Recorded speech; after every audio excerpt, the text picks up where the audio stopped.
Woodpecker Homes. Woodpeckers drill holes in wood to catch and eat insects.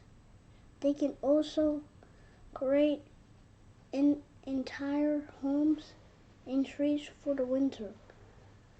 These homes occasionally damage the tree itself.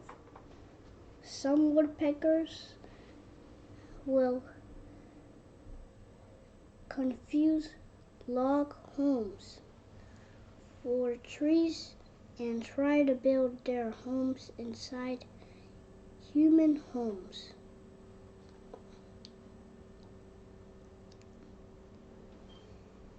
Questions: is he changing his environment to meet his needs?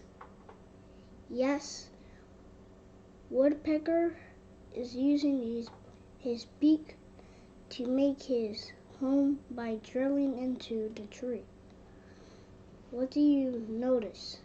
The woodpecker is cleaning his new home. What do you wonder?